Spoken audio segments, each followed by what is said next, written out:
Chandragiri Narasingapuram minor బాలిక అనుమానాస్పద మృతిపై విచారణ కొనసాగుతుంది. బాలిక తల్లిదండ్రులను విడివిడిగా పోలీసులు విచారిస్తున్నారు. తల్లే కుమార్తెను చంపిందని పోలీసులకు వాంగ్మూలం ఇచ్చాడు బాలిక తండ్రి. తన కుమార్తె మృతికి తనకు ఎలాంటి సంబంధం లేదని అంటుంది బాలిక తల్లి. అటు ఆ అమ్మాయిని వాళ్ళ అమ్మ తాతయ్యే చంపారంటూ బలంగా వాదిస్తున్నాడు ఆ బాలిక ప్రియుడు.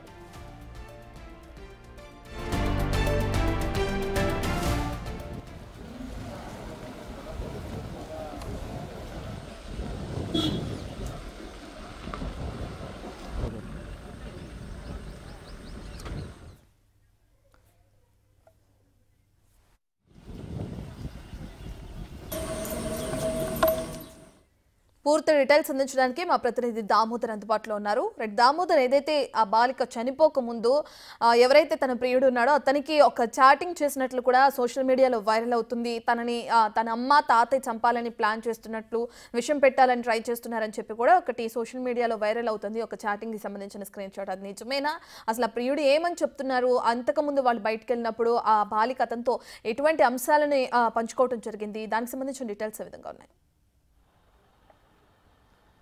రత్న, తిరుపతి జిల్లా చంద్రగిరి మండలం నరసింగాపురానికి చెందిన మైనర్ బాలిక 4వ తేదీ అనుమానాస్పద స్థితిలో మరణించింది. ఆ తర్వాత దానికి సంబంధించి ఆమె ప్రియుడు అజయ్ ఇచ్చిన ఫిర్యాదు మేరకు పోలీసులు 2 రోజుల క్రితం కేసు నమోదు చేసి ఆమె తల్లిదండ్రులను అదుపులోకి తీసుకొని విచారిస్తున్నారు. అయితే నిన్న మొన్న 2 రోజుల పాటు ఫోరెన్సిక్ బృందాలు ఆమెను ఎక్కడైతే చనిపోయిన తర్వాత ఆమె మృతదేహాన్ని దహనం చేశారో ఆ ప్రాంతంలోని అవశేషాలను సేకరించి ల్యాబ్కు పంపారు. మరోవైపు తల్లిదండ్రులు వాళ్ళ తల్లిదండ్రులతో పాటు ఆమె అమ్మాయి యొక్క తాత, అదేవిధంగా మేనమామ వీరందరినీ అదుపులోనికి తీసుకొని విడివిడిగా విచారిస్తున్నారు. అయితే తండ్రి ఈ హత్య తన భార్య చేసిందని పోలీసులకు చెప్పినట్లు సమాచారం. మొత్తం మీద ఏదైతే ఎస్సీ కులానికి చెందిన అబ్బాయిని తన కుమార్తె ప్రేమించడము, అతనితో వెళ్ళిపోవడం వల్ల జరిగిన నేపథ్యంలో గతంలో ఒకసారి అతని మీద పోక్సో కేసు పెట్టడం, ఆ తర్వాత జరిగిన పరిణామాల్లో అమ్మాయిది ఇంటర్ పూర్తి అయి త్వరలో మేజర్ అవుతుందని తెలిసిన నేపథ్యంలోనే ఈ హత్య చేసినట్లు సమాచారం. మొత్తం మీద అయితే అమ్మాయిని ఏ విధంగా చంపారు? విషం పెట్టి చంపారా, లేకపోతే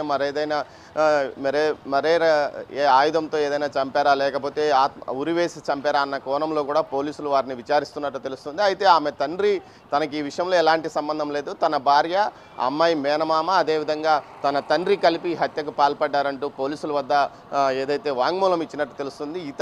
ఇతనిచ్చిన వాంగ్మూలం మేరకు పోలీసులు దర్యాప్తు కొనసాగిస్తున్నారు. మరోవైపు 1-2 రోజుల్లో పూర్తి స్థాయిలో దర్యాప్తు పూర్తి అవుతుంది. నిందితులను మీడియా ఎదుట నిందితులను ఏదైతే కోర్టుకు ప్రవేశపెడతామంటూ కూడా పోలీసులు చెప్తున్న పరిస్థితి. మొత్తం మీద అయితే ఈ అమ్మాయి అనుమానాస్పద మృతి, మైనర్ అమ్మాయి అనుమానాస్పద మృతి సంచలనం కలిగించిందని చెప్పవచ్చు. మొత్తంలో గత సంవత్సరం క్రితం ఇదే మండలంలో ఏదైతే ఇదే విధంగా ఇద్దరు ప్రేమ జంటను ఉరివేసి చంపివేసిన పరిస్థితి. తాజాగా చూస్తే మరోసారి ఇలాంటి ఘటన చోటు చేసుకోవడం కూడా ఏదైతే సంచలనం కలిగిస్తుందని చెప్పవచ్చు. మొత్తం మీద ఈ ఘటనకు సంబంధించి పోలీసులు పూర్తి స్థాయిలో దర్యాప్తు పూర్తయితే అన్ని అంశాలు బయట పెడతాయని చెప్తున్నారు. ముఖ్యంగా తల్లి ఈ విషయంలో కీలక పాత్ర వహించిందని చెప్తున్నారు.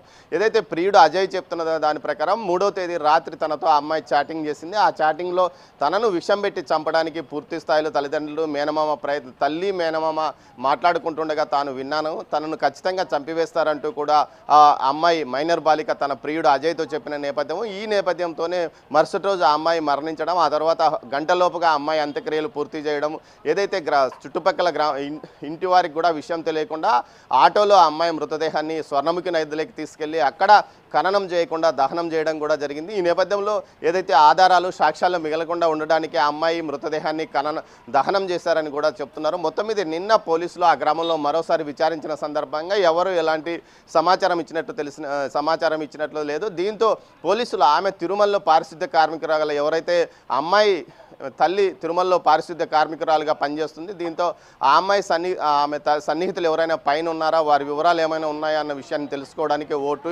ఓ టీం పోలీసులు తిరుమలలో కూడా విచారణ చేశారు. మొత్తం మీద ఈ ఘటనకు సంబంధించి పోలీసులు సమగ్రంగా దర్యాప్తు చేస్తున్నారు. అసలు అది పరువు హత్య లేకపోతే మరో ఆత్మహత్య అన్న కోణంలో కూడా దర్యాప్తు కొనసాగిస్తున్నామని పోలీసులు చెప్తున్నారు. రత్న, మొత్తం మీద అయితే ఇది సంచలనం కలిగించిన సంఘటన అని చెప్పవచ్చు. మైనర్ బాలికతో ప్రేమాయణం నడిపి పోక్సో కేసులో 4 నెలల పాటు జైల్లో ఉన్న అజయ్ తాను తాను ఆ అమ్మాయిని వివాహం ఆడాను, తమకు ఒక బిడ్డ పుట్టిన తర్వాత ఆ బిడ్డను కూడా ఏదైతే అమ్మాయి తల్లి చంపివేసిందంటూ కూడా చెప్పుకొచ్చాడు నిన్న మనతో మాట్లాడుతూ. మొత్తం మీద అయితే అతని ఫిర్యాదు మేరకే ఈ కేసు నమోదైంది. ప్రస్తుతం అతను కూడా తనను వీరు అంతమొందించే పరిస్థితి ఉందన్న కారణంతో భయపడుతున్నానంటూ కూడా చెప్పుకొచ్చాడు. మొత్తం మీద ఈ ఘటనపై పోలీసులు సమగ్ర దర్యాప్తు చేస్తున్నారు. పూర్తి వివరాలు 1-2 రోజుల్లో బయటపడతాయి. ఖచ్చితంగా ఇది హత్య అని అంటున్నాడు ఆ అబ్బాయి. అయితే మరోవైపు దీనికి సంబంధించి పూర్తి వివరాల ఆధారాలతో సహా తాము బయట పెడతామని పోలీసులు చెప్తున్నారు. రత్న రైట్ దామోదర్, అయితే ఎంతైతే అతను ఆరోపిస్తున్న క్రమంలో మరి పోలీసులను ఆశ్రయించి దీనికి సంబంధించిన ఆధారాలు ఏమైనా పోలీసులకు ఇచ్చే అవకాశం కనిపిస్తుందా?